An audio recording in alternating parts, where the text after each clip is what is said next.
I left T. Rowe Price 5.5 years ago, and I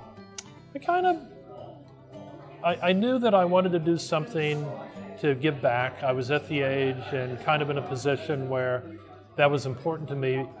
I knew I wanted to do something in public education. I believe having a healthy, vital public education system that creates opportunity for everybody is very important, not only to Baltimore, but to the nation.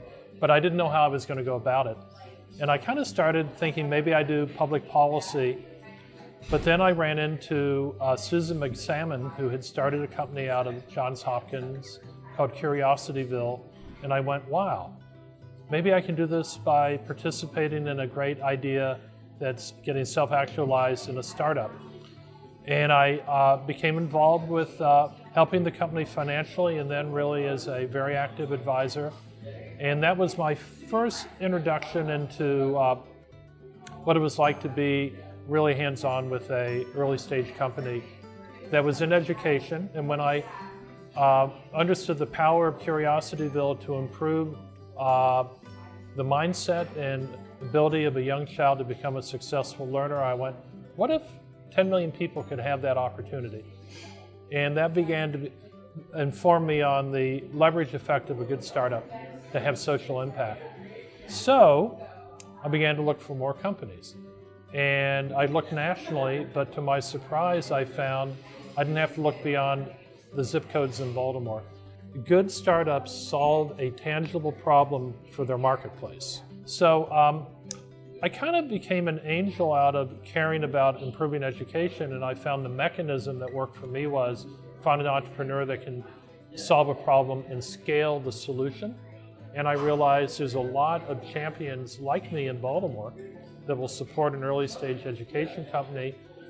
I went, well, I wonder if I could actually recruit a company to come here. Can we make Baltimore a destination for ed tech companies? And I had invested in a company called Sightlighter, which was in New York City. And over the course of a year of discussions, bringing them down to meet people in Baltimore, they concluded the odds of success for us as a company will be higher if we're in the Baltimore ecosystem than if we remain in New York. And I think that has worked out better than anybody imagined because of the quality of people they can hire, the quality of advice they can get, the ease of raising capital, and the desire of districts to work with their product to make them successful because the districts think that their product will make students and teachers more successful. And that's really what drew me into this. The EdTech ecosystem is rather unique for Baltimore because we have all the ingredients to create a great dynamic system of value creation in our community. You have existing companies in Laureate Learning, Sylvan Learning, Calvert Education, Learnit Systems. You have all these motivated Teach for America alums that want to change education. Some, and many will do it in classrooms, but some will do it as a founder of a company or working for other companies. You have a group of seasoned investors that understand the business of education, how to invest successfully, and more importantly, advise companies they invest in. Tandem Partners, ABS Capital, Sterling Partners. And then you have a group of wealthy individuals that simply care about improving public education. They'll do it as funders of not-for-profit initiatives, but also startups that have great ideas. So everything is in place here. And remarkably, there are probably 10 education startups that have been launched in the last 3 years. All of them are still moving forward.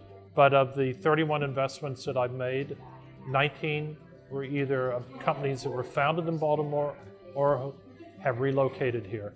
So I've become a pretty good champion for early stage investment in our region, and I have never looked back since leaving T. Rowe Price and beginning to do this.